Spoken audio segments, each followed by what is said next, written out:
Natural and man-made disasters can destroy property and devastate lives. Catastrophes like these also wreak emotional havoc on their victims. Survivors of traumatic events frequently develop an extreme fear of some aspect of the incident, a color, a smell, a flash of light, or a sound. In the short span of 4 years, this quiet neighborhood in Southern California was shocked by 2 calamities, one natural, the other man-made. Carol and Nate were the unfortunate victims of both. Having lived here all these years? As a result, Carol became so sensitive to sudden or loud noises that it made big city life virtually impossible. Her fears blossomed into a full-blown phobia of noises. The ordinary sounds of the city caused her extreme physical and mental distress. Ultimately, the irrational fear forced Nate and Carol to move from their cherished home. It's just the way I always wanted it.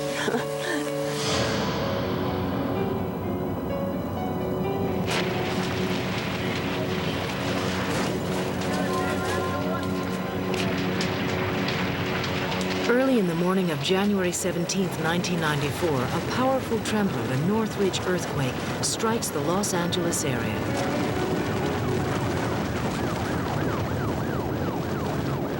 Death and destruction are widespread.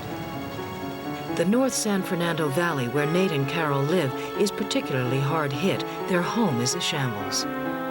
Going through an earthquake, you get the feeling that there is no end. I mean, you don't know how long it's going to be. The destruction was unbelievable. I didn't hear anything breaking, but I think it was because the noise from the earthquake was horrible. Rumbling was like a train. Horrible. Right. Yeah. It felt like somebody took the house and turned it upside down and just shook it. Our chimney broke in half. Went into our neighbor's garage and crushed their car. We have a staircase that goes up and a big chandelier, and this chandelier was swaying, and so as I was trying to run up those stairs, it was like an escalator going the wrong way. All I remember is being on my tummy and feeling something under my nails. It was the walls coming down. And then we turned the flashlight on and everything just had fallen, and we're just amazed. Nate and Carol sought the help of Dr. Robert Scott, who specializes in helping disaster victims with their emotional trauma and related anxiety. They were both very frightened and traumatized. I think particularly more so Carol. Her reactions and panic tended to last quite a bit longer than most people recovering from the Northridge earthquake. Every time I feel a shaker, I'd say, well, do you think we should get up and go under a doorway? And then, nah, lay in bed. Now, every time I feel the slightest thing, I'm terrified. I'm always afraid the same thing's gonna happen. I know this sounds crazy, but I wanted to do a lot of remodeling before the earthquake, and Nate wouldn't do it. And I said, see, it took an act of God for me to remodel my house. Here's some of the devastation of the house. After 2 years of reconstruction, Carol and Nate are back in the home that is now their dream house. It is a dream that is soon to be shattered by an unbelievable and horrific event. I heard the plane, and I thought, my God, that's close. The pilot of a light airplane and his wife are killed when the plane plunges through Nate and Carol's roof. Since the traumatic experience of the earthquake, Carol became more and more aware that small sounds were causing her to suffer from anxiety. She became so fearful of noise that sleep often eluded her. One fateful night, she lay in bed listening to the drones of a small airplane growing louder and louder.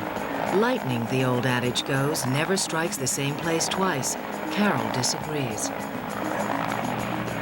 And then the next thing I heard was a crash, and then there was an explosion. And I thought, oh my God, it hit our house. The small plane crashed through the roof 15 feet from her bedroom, fell through the open staircase, and exploded in their dining room. It sheared the wings off, so then just the fuselage came as a missile, just straight through. I don't remember an awful lot right after that.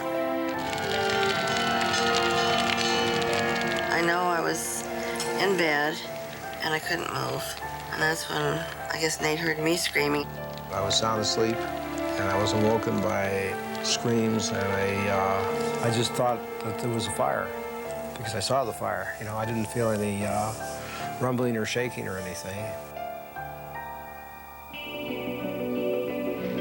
There's no way we could get down because it was on fire. Tried to get her onto the chain ladder that I'd thrown over the balcony. I remember the neighbors kept me in the house, and they said, you don't want to see this because the house... Sorry, was burning. The crux of our treatment was going over and over again. And this is almost like a form of exposure therapy, where they're describing it and telling it and letting their bodies feel the fear and the experience, and knowing that it's safe to do that and that they will get through it. I think this is where the plane hit, and we were just right here sleeping. It was so close. Just a few feet. Desensitization to fear through exposure therapy is a slow and often painful process. Carol has confronted these memories again and again to free herself from the terrible hold they have on her life. Startle response to noise, seen most commonly in infants, is one of the prevalent symptoms of Carol's trauma. When you look at these now, tell me what kind of reaction it evokes in you in terms of...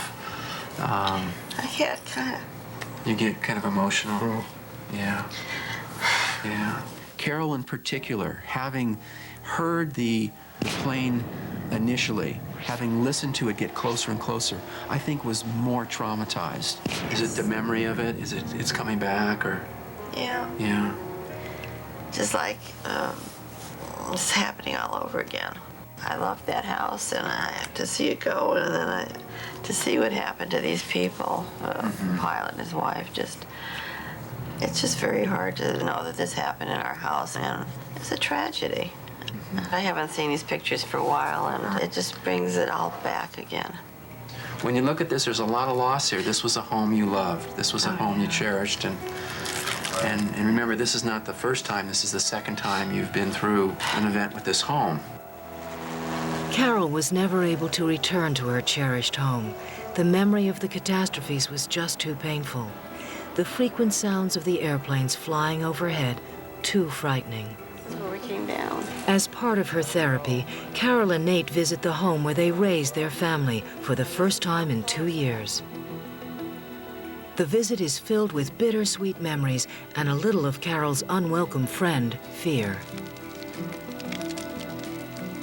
It was quite hard, to see this house. I'd sit there and look at it, and all of a sudden I'd start crying, but I don't dwell on what happened. If it comes up, and I get very emotional, it doesn't last long. When you first walked through the door here, if we could rate your experience of distress, would you say it was a 10 when you walked in the door here? Where were you at? Absolutely. Absolutely. Yes. Okay. She wasn't able to smile and laugh and be really carefree like she is now, like her old self. That has returned. She's come a long ways. And I can't even imagine that we really lived through this. I mean, thinking back of what transpired, it was just to me a miracle that we're here talking about it. Carol still struggles with her fears. She and Nate have moved to a quiet suburb on the outskirts of Los Angeles. Loud noises and planes flying overhead are still a problem. However, with the help of her therapist, a loving family, and friends, she is on the way to recovery.